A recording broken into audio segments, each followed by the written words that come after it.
There are nearly an unlimited amount of investment options. However, not all of them are created equal. Far from it. Hello everyone, my name is Zach and welcome to On Cash Flow, where I help you become a master of your own cash flow. Now let's get started. The very first one that I want to start with, something I do not invest in, is actively managed mutual funds. Why, you might ask? Well, that's really easy. They have a high amount of fees and they have inferior performance compared to their indexes over a long period of time. According to SPIVA, the US equity funds fail to outperform their indexes over 90% over time periods of 15 and 20 years. Similarly, international equity funds fail to perform in the high 80% over 15 and 20 years. Not a very good track record, right? That means that you have a high likelihood of outperforming the actively managed funds if you have the index fund equivalent. When it comes to those high fees for actively managed mutual funds, the average fees that you're going to pay is 0.66% versus with an index fund is 0.05%.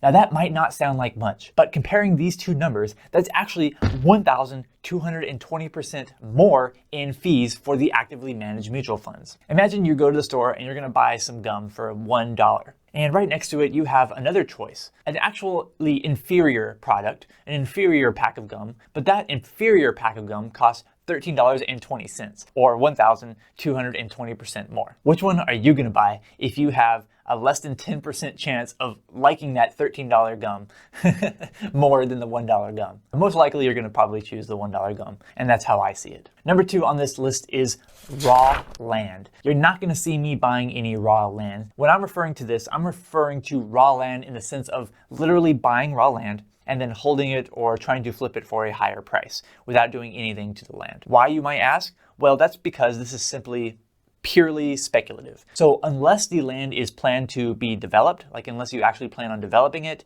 or unless you know that there are some very valuable natural resources and somehow other people don't know as well, I would not consider buying raw land. Raw land is exactly what it sounds like. It's usually just land that is completely undeveloped. There's like no utilities, there's no buildings possibly, and there's probably not any roads either. Now, by the way, if you want to know how I actually do invest and what I do invest in, well, then I have a really great video for you. So make sure you stay to the end. But getting on to my next one, this is going to ruffle some feathers. Number 3 is I do not invest in gold. Now, why do I not invest in any gold? Well, the main reason is that gold is a non-productive asset. It doesn't produce anything. It doesn't produce income, or it doesn't produce dividends. It doesn't produce products and services, etc., etc. Another reason is just take a look at this chart of US stocks versus gold over the past 30 years. And that's another reason why I don't invest in gold. But continuing on, more reasons why I don't invest in it. You have to store it. You have to worry about its security.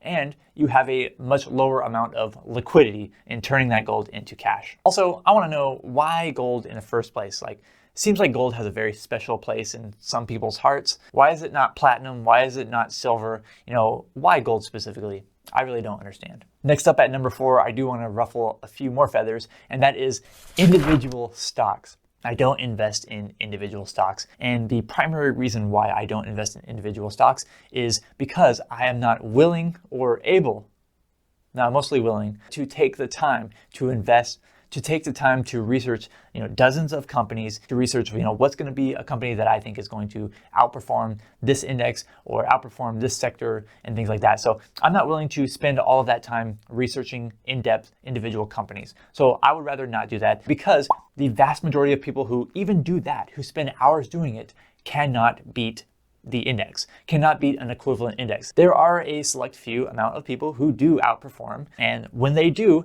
they get a lot of notoriety, so they are very well known. However, I don't really see myself as being one of those people who can do that, or in a sense, I'm not even willing to do that. So I do not invest in individual stocks. I prefer instead to invest in a basket of stocks, aka index funds. Now, really quick, if you are liking this video so far, please make sure you hit that like button. It really does help me out, and I would really appreciate it. Okay, but seriously, the next thing I do not invest in is commodities.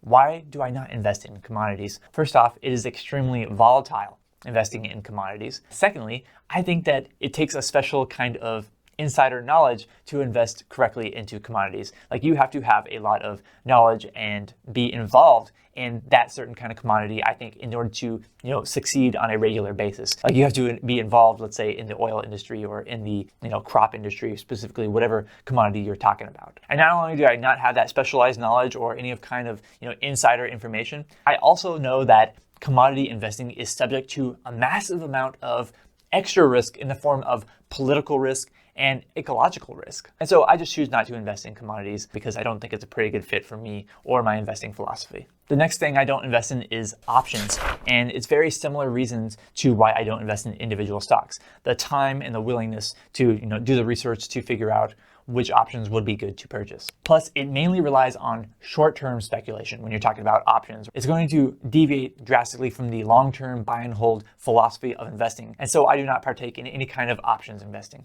Now, this leads me to the big question here. I want to know from you in the comments below, so far with some of these things that we've talked about that I don't invest in, do you agree or disagree? Specifically, if you do disagree, I really want to hear from you in the comments below. Please leave me a comment below. Let's talk about it. But I do have a few more for you. And the next one that I want to talk about is number 8. And this one is probably going to be one that some people are very passionate about and they're going to be very upset. And that is whole life insurance.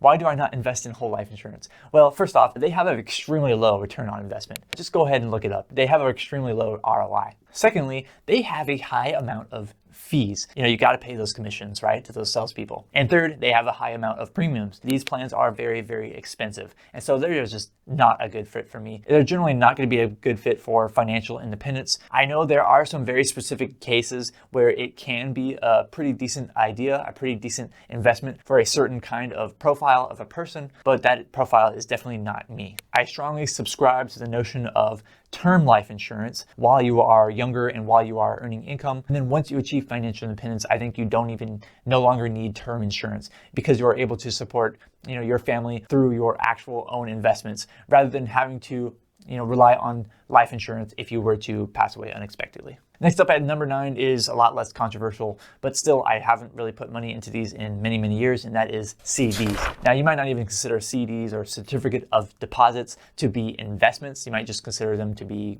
cash or savings. However, I want to note that I do not put money into CDs because they are not even that much better than just high yield savings accounts for online banks. Maybe there's a spread of, let's say, 0.5% more that you can get by putting it into a 1-year CD versus a regular high yield savings account. But you're going to have less liquidity. You're going to have an early withdrawal penalty if you take it out before the time is up. And I think that those two combined factors are not worth it for what you're getting versus just having it in a high yield savings account. For example, if you had $30,000 that you're going to put into a CD or you can put into a high yield savings account and that CD is paying an extra 0.5%, well, you're looking at $150 per year. So you are sacrificing giving up $150 per year. I don't think that's a pretty big deal to have more liquidity and to not have an early withdrawal penalty. And now I want to talk about number 10 because a lot of people were really passionate about this one over the past couple of years, and that is I-bonds. Yep, I never invested in any I-bonds, and there's a few good reasons for that. First off, I prefer to just keep my cash into a high yield savings account and or into accounts that are going to give me a bank bonus. I-bonds specifically, they have been, in favor over the past 2 years because inflation has been high, and so the amount that I-bonds are paying were also very high relative to what they have been in a long time. However, this is a very short-term play unless you really expect inflation to be very, very high for a very long time. The best case scenario that you can expect with I-bonds is for your investments to just maintain its purchasing power. It's supposed to literally maintain your purchasing power by keeping up with inflation. However, the way I see it with my personal cash allocation, I would rather take, let's say, $10,000, which you would normally purchase $10,000 worth of I-bonds. I would rather take that $10,000, put it into an account that's going to pay me a bank bonus because I'm going to get more out of that bank bonus. I'm going to get the cash faster, and there's not going to be any kind of penalty after I get that bank bonus after the amount has been in there for probably 3 to 6 months. And if you want to learn more about bank bonuses and how to make an extra income by doing that, I do have another video, so make sure you look for that video if you're interested. But the real video that you need to watch is how I actually invested my way to financial independence and how you can do the same. That's why I created a complete guide to investing your way to financial independence. And if you haven't watched that video already, then what the heck are you doing? That video is going to pop up right on the screen right after I get off the screen. Thank you so much for watching this video. I'm Zach from OnCashFlow.com, and I hope to see you next time. And if you haven't, first off, is it most